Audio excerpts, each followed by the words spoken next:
بسم اللہ الرحمن الرحیم۔ السلام علیکم۔ اگر سب کچھ پہلے سے لکھا لکھایا ہوا ہے تو پھر ہم اپنے اعمال کے ذمہ دار کیسے ہیں؟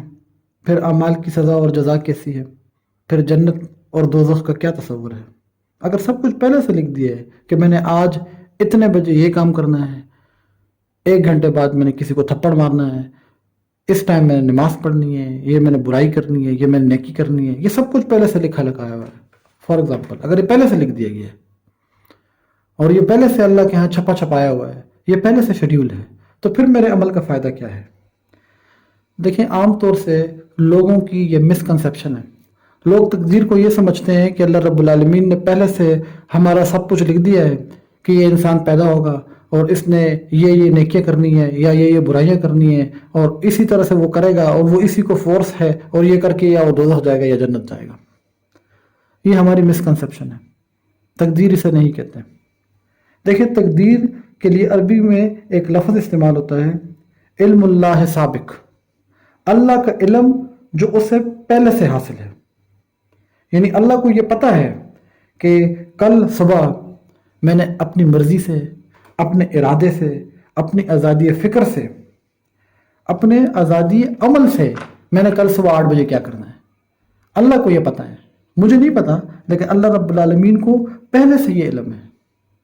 اللہ رب العالمین تو دلوں کے بھید تک جانتا ہے، یہ اس کا علم ہے۔ اللہ رب العالمین نے جو تقدیر لکھی ہے وہ اس نے اپنے علم کے بنیاد پہ لکھی ہوئی ہے۔ یعنی اس کو یہ علم ہے کہ میں جو کام اپنے فری ول سے کرتا ہوں، ٹوٹلی فری ول سے، آزادی کے ساتھ، اپنی بالکل فری ول کے ساتھ کرتا ہوں، وہ اللہ رب العالمین کو پہلے سے پتہ ہے، اور اس نے پہلے سے ایک جگہ پہ نوٹ کر دیا ہے، اور یہ پوری کائنات کا شہنشاہ ہے، اس کو یہ علم ہونا بھی چاہیے۔ اب دیکھیں، اس کی ایک اچھی مثال دی ہے ڈاکٹر غلام مرتضیٰ نے۔ وہ یہ کہتے ہیں کہ میں 1971 میں ڈپٹی اکاؤنٹنٹ جنرل تھا اکاؤنٹنٹ آفس میں، تو وہ اپنے آفس میں بیٹھے ہوئے تھے، تو اس وقت کے ایک مشہور نجومی تھے شیخ صادق، وہ ان کے آفس میں آئے اور انہیں دیکھ کر کہنے لگے کہ ہمیں کوئی اپنی خدمت کا موقع دیں، میں آپ کو مستقبل کے متعلق کچھ بتاتا ہوں۔ تو ڈاکٹر غلام مرتضیٰ نے کہا کہ بھائی ہم نجومیت وغیرہ پہ بلیو نہیں رکھتے، تو آپ معذرت کر لیں ان سے۔ انہوں نے کہا کہ آپ مجھے 2 منٹ تو دے سکتے ہیں۔ انہوں نے کہا ٹھیک ہے۔ تو وہ بیٹھ گئے اور انہوں نے ایک کاغذ نکالا جس پر 40 خانے بنے ہوئے تھے، جس میں مختلف چیزیں لکھی ہوئی تھی، کتاب، کاپی، ہوا، پانی، بجلی، مسجد وغیرہ۔ اور انہوں نے کہا کہ اس میں آپ ایک اپنی مرضی سے اس کاغذ کے اوپر کوئی بھی لکھ لیں۔ اور یہ کہتے ہوئے اس نے ٹیبل سے ایک کاغذ اٹھایا اور اس کے اوپر کچھ لکھ کے اس کو الٹا رکھ دیا۔ تو انہوں نے اس سے پوچھا یہ آپ نے کیا کیا؟ اس نے کہا کہ یہ جو نجومی نے کہا کہ یہ جو ابھی آپ لکھنے والے ہیں، یہ میں نے پہلے سے یہاں پہ کاغذ پہ لکھ کے اس کو الٹا دیا ہے۔ یعنی اب دیکھیں، وہ بھی پریشان ہو گئے کہ ایک چیز جو انہوں نے اپنی مرضی سے لکھنی ہے، اپنی فری ویل سے، اپنی آزادی سے، وہ پابند نہیں ہے کسی کا، اور وہ اس نے پہلے سے لکھ دیا۔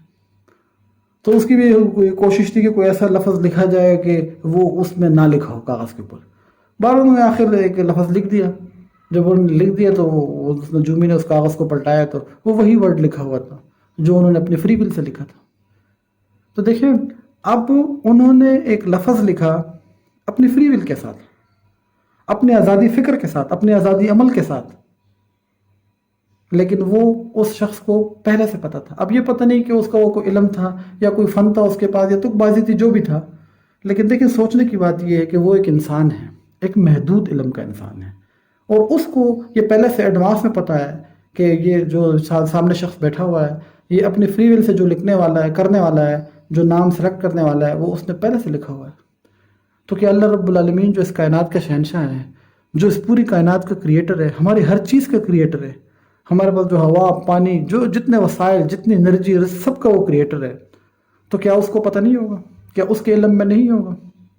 اور یہ علم اس کو چاہیے بھی، کیونکہ ظاہر ہے کہ اس نے ہمارے دوزخ جنت میں اکوموڈیشن کا ارینجمنٹ بھی کرنی ہے، اس نے ہمارے قبر کے معاملات بھی کرنے ہیں، تو ان کو اللہ پاک کو یہ انفارمیشن چاہیے بھی، اور وہ اس کو پتہ بھی ہے۔ تو اللہ پاک کو جو انفارمیشنز ہیں، اللہ پاک کے پاس جو علم ہے، وہ انسان کا یہ علم ہے کہ اس نے اپنی مرضی سے کیا کرنا ہے۔ اچھا، کچھ کیسز میں یہ بات بھی یاد رکھیں کہ کچھ کیسز میں انسان آزاد ہے، کچھ کیسز میں وہ باؤنڈ ہے، وہ تقدیر باؤنڈ بھی ہے کچھ کیسز میں. جس طرح کہ اس نے کہاں پہ پیدا ہونا ہے، وہ کس خاندان میں پیدا ہوگا، وہ کس ایرا میں پیدا ہوگا. یعنی اگر ہم دیکھیں انسانی تاریخ کتنی پرانی ہے. اگر میں آج یہ 1980s اور اس میں اگر پیدا ہوا ہوں تو میں اپنی مرضی سے تھوڑی پیدا ہوں. اللہ رب العالمین نے سلیکٹ کیا کہ آپ اس ایرا میں پیدا ہوں گے، اس خاندان میں ہوں گے، یہ آپ کے دوست ہوں گے، یہ آپ کے رشتہ دار ہوں گے، اس آفس میں آپ کام کریں گے، ان لوگوں سے آپ سے رابطہ ہوگا. تو یہ سب تقدیر کا یہ پہلو ہے جس میں ہم باؤنڈ ہیں. اور جو فری ول ہے وہ اللہ رب العالمین نے انہی جو میکینزم اللہ نے بنایا ہوا ہے، جو ہمارے لیے اس نے سلیکٹ کیے ہوئے کہ آپ کی یہ شکل و صورت ہوگی، آپ کا یہ قد ہوگا، آپ میں یہ صلاحیتیں ہوں گی، یہ تو پہلے سے یعنی یہ تو ڈن ہے. یہ تو ظاہر ہے جب اللہ ہمیں بنا رہا ہے تو ایک چیز ڈیفائن تو کر رہا ہے. وہ تقدیر کا انفلوئنس ادھر تو ہے، لیکن اپنی فری ول میں، اپنے آزادی عمل میں اللہ رب العالمین نے انسان کو فری کیا ہوا ہے. اور اسی لیے تو وہ اشرف المخلوقات ہیں. ورنہ نہ جانوروں کے پاس فری ول ہے، نہ فرشتوں کے پاس فری ول ہے. یہ انسان اور جنات ہی ہے کہ ان کو فری ول دی ہے، اور پھر اسی کی ان سے پوچھ ہوگی. دیکھیں کہیں ایسا تو نہیں ہے، یہ تو یعنی ہم یہ سمجھ رہے ہیں کہ شاید فورسلی اللہ رب العالمین لوگوں سے کام لیتا ہے، ان سے نیکی کرواتا ہے اور پھر خوش ہوتا ہے. ایسی بات نہیں ہے. دیکھیں اس کا یہ مطلب تھوڑی ہے کہ حضرت ابراہیم علیہ السلام نے حضرت اسماعیل علیہ السلام کو جو قربانی دی تو اللہ رب العالمین نے کوئی خدا نخواستہ فورسڈ کر کے پہلے سے لکھ کے پلاننگ کر کے بھئی آپ نے یہی کرنا ہے اور اسی طرح ہونا ہے. ان کی کوئی فری ول نہیں تھی، ان کی کوئی اللہ کے لیے کوشش نہیں تھی. اور آج کروڑوں جانور ہر سال ان کی یاد میں اللہ رب العالمین کی اجازت سے، اللہ کے حکم سے لوگ اللہ کی راہ میں ذبح کرتے ہیں.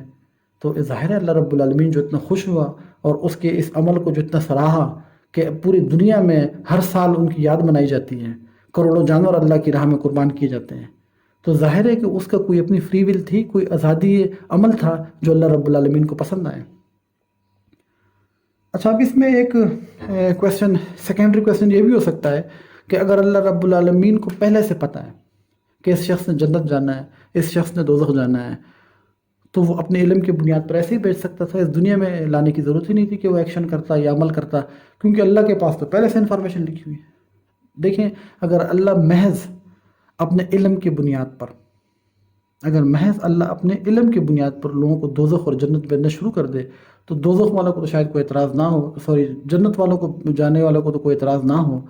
لیکن دوزخ والے کیا اللہ سے یہ گلہ نہیں کریں گے کہ ہمارے ساتھ ناانصافی ہوئی ہے، ہمارے ساتھ ظلم ہوا ہے، ہمیں آپ نے دنیا میں بھیجا ہی نہیں، ہم نے ایکشن کیا ہی نہیں ہے، اور محض آپ اپنے علم کی بنیاد پر ہمیں دوزخ بھیج رہے ہیں، ہمیں سزا دے رہے ہیں؟ تو کیا یہ اللہ کا انصاف ہوگا؟ تو کیا اللہ رب العالمین اس شخص کے سوال کا جواب انصاف کے طور پر دے سکے گا؟ ظاہر انصاف کا تقاضا یہی ہے کہ پہلے انسان کو پیدا کیا جائے، وہ جائے وہاں پہ، وہ اپنے فری ول سے ایک ایکشن کرے، وہ پھر وہاں پہ واپس آئے تاکہ اس کے پاس کوئی عذر ہی نہ ہو، تاکہ اس کا جسم کا ایک ایک عضو خود بولے کہ ہاں میں نے جرم کیا ہوا ہے، میں قصوروار ہوں، اور اس پر حجت تمام ہو جائے. تو یہ جو تقدیر کا معاملہ ہے وہ ایسا ہی ہے کہ انسان آزاد ہے کسی چیزوں میں، اور کسی چیزوں میں وہ باؤنڈ بھی ہیں. لیکن جہاں پہ شر اور خیر کو سلیکٹ کرنا ہوتا ہے، نیکی اور برائی کو لینا ہوتا ہے، تو وہاں پہ اس کے پاس فری ول ہے، وہاں پہ اس پہ اختیار ہے، اور اسی اختیار اور فری ول کی پوچھا جائے گا. اور جہاں تک اللہ کا علم ہے تو یاد رکھیے گا کہ اللہ کا علم ایبسولوٹ ہے، اور وہ ہمارے ارادے سے نہیں ٹکراتا، وہ ہمارے آزادی فکر اور آزادی عمل کے متصادم نہیں آتا. وہ اللہ کا علم ہے جو اس نے پہلے سے لکھا ہوا ہے، اپنے ساتھ اس نے نوٹ کیا ہوا ہے، اور ظاہر ہے اس کو علم ہوگا بھی. وہ خالق ہے پوری کائنات کا، 93 billion light year observable universe کا وہ خالق ہے، اور اس کے بعد کتنی کائنات ہے وہ بھی ہمیں نہیں پتہ. تو اس کو یہ علم اس کو ہونا بھی چاہیے اور اس کو ہے. لیکن انسان جو ایکشن کرتا ہے اس میں وہ آزاد ہے، اپنے ارادے میں، اپنے اخلاقی وجود میں وہ آزاد ہے. یعنی اگر وہ برائی سلیکٹ کرے، اگر وہ خیر سلیکٹ کرے، کسی نیکی کی طرف جائے، برائی کی طرف جائے، تو وہ اس معاملات میں اللہ رب العالمین نے اس کو آزاد پیدا کیا ہوا ہے. بہت شکریہ، تھینک یو ویری مچ.